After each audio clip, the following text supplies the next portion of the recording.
Hi, this is Ken. Today I want to start with a very clear conclusion.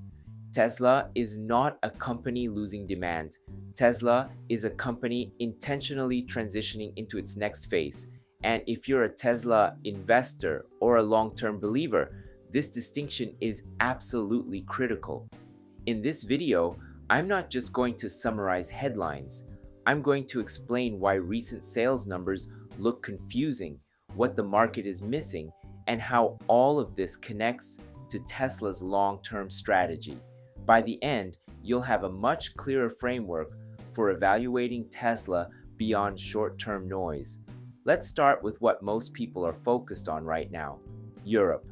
Recent headlines showed Tesla sales declining in countries like France and Sweden, and naturally, many investors reacted the same way. Is Tesla's growth over? Has EV demand peaked? Is competition finally catching up? Those are reasonable questions, but they're also the wrong ones. Because the key question isn't whether Tesla sold fewer cars in one region for one period. The real question is why that happened and whether it actually reflects long-term demand. Here's the part that often gets overlooked. Europe is one of the most policy-driven EV markets in the world. Demand doesn't move smoothly. It surges when subsidies are generous, and it drops sharply when incentives change. This creates artificial peaks and valleys in sales data. So when you see a sudden decline, it doesn't automatically mean consumers no longer want EVs.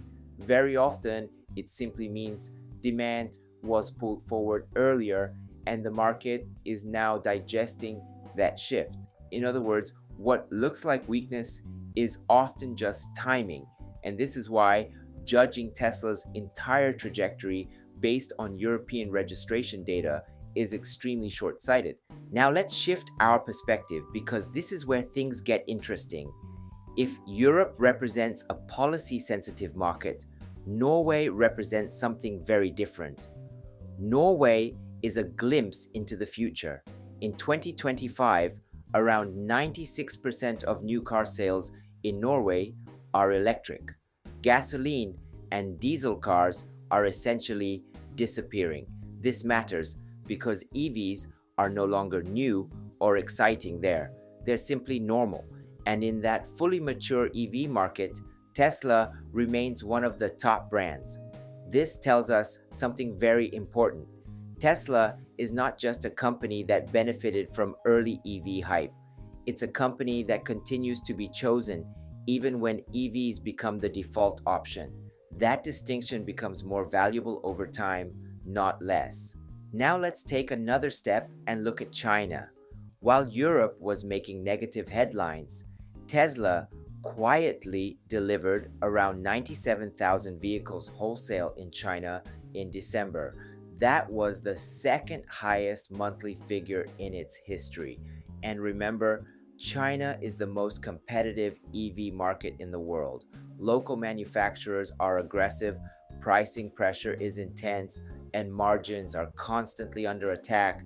So achieving that level of volume there is not a weak signal, it's a strong one. But here's an unexpected detail that didn't get much attention. Tesla recently introduced prepaid supercharger cards in China. At first glance, this might seem like a small operational change, but strategically, it's very revealing. Charging is no longer just infrastructure, it's becoming a service.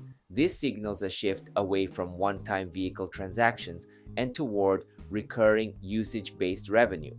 And that shift is happening quietly, without flashy announcements. Before we go deeper, let's pause and connect the dots. Europe looks weak, Norway looks strong, China looks resilient. At first glance, these stories seem disconnected, but they're not. They're all reflections of a company that is prioritizing long-term structure over short-term optics. And this becomes even clearer when we look at Tesla's next move. Now, let's move to a market that often gets overlooked in global Tesla discussions: Japan. Recently, Tesla introduced 0% interest financing on the Model 3 and Model Y in Japan. This is extremely unusual in the Japanese market. When combined with government incentives, the effective cost of ownership drops significantly. But the most important part here is not affordability, it's the message. Tesla is clearly signaling that Japan is not a market it's walking away from. Instead, it's a market where Tesla is preparing for the next phase. This fits a broader pattern we're seeing globally. Tesla is not chasing short-term delivery spikes everywhere at once. It's selectively applying pressure where it aligns with long-term strategy. And this brings us to the center of everything. Elon Musk recently said something very interesting about Cybercab. He mentioned that the real essence of Cybercab has not yet been revealed. That one sentence carries a lot of weight because Cybercab is not just a new vehicle. It doesn't have a steering wheel, it doesn't have pedals, and it's not designed around private ownership. This is not a car in the traditional sense. It's a terminal for autonomous mobility. Here's where many people get stuck. They ask, is full autonomy really possible? Isn't this too ambitious? Won't regulation slow everything down? Those are fair questions, but they miss the more important point. Tesla is already operating as if autonomy is inevitable. The entire company structure, from hardware to software to data collection, is aligned around that assumption. That's the unexpected fact most people miss. Tesla isn't waiting for autonomy to arrive before changing its business model. The business model is already changing. Think about what happens if Cybercab scales successfully. Tesla would no longer be selling cars as finished products. It would be selling transportation itself. A single vehicle wouldn't generate revenue once. It would generate revenue continuously, every day, every hour. This is fundamentally different from Uber. It's fundamentally different from traditional taxi companies. Why? Because Tesla controls the vehicle, the software, the energy, the charging network, and the data. This level of vertical integration is extremely rare, and it creates economic advantages that are very hard to replicate. Now let's address the question many investors are quietly asking. If Tesla is so confident about the future, why doesn't it seem worried about short-term sales declines in some regions? The answer is simple. The center of value has shifted. Short-term delivery numbers still matter, especially for quarterly results. And yes, stock prices can move sharply based on headlines or political comments, but those moves are noise. The real drivers of long-term value are different. They are FSD progress. They are real-world autonomy data. They are service-based revenue models. And they are the speed at which Tesla can integrate all of this into a scalable system. This leads to a very important mindset shift for investors. Most reported numbers describe the past: sales figures, registrations, quarterly earnings. They tell us what already happened. But valuation is about the future. What truly matters is where Tesla is allocating capital, talent, and engineering focus today. And right now, Tesla is clearly prioritizing AI, autonomy, and services. From a long-term investor's perspective, this can feel uncomfortable.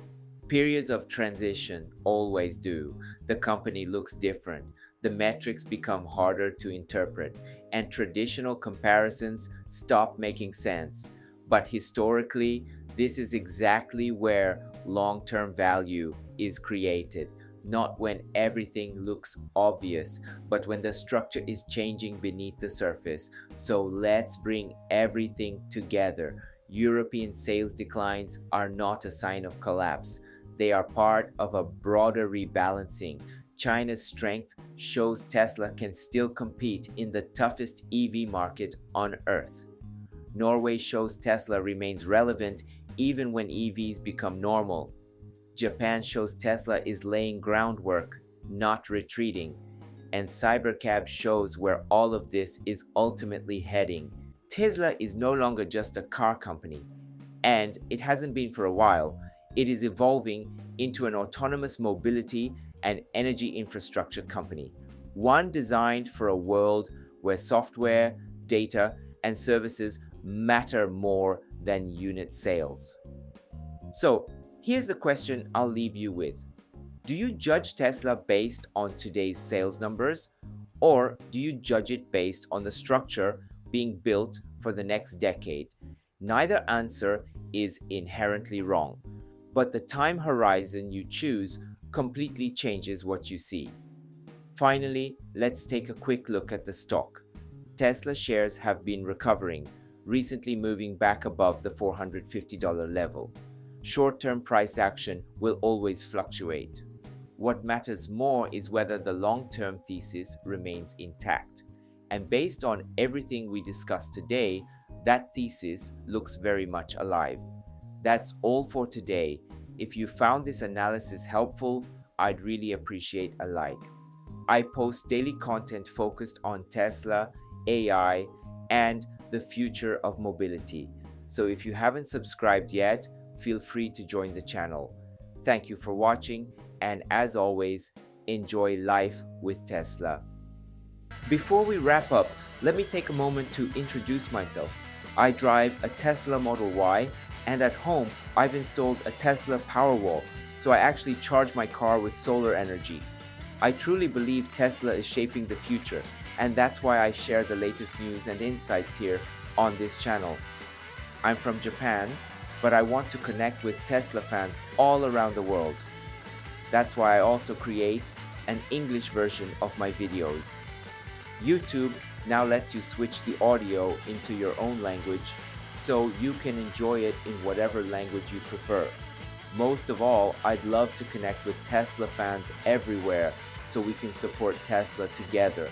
I also share updates on X, so feel free to follow me there and let's connect.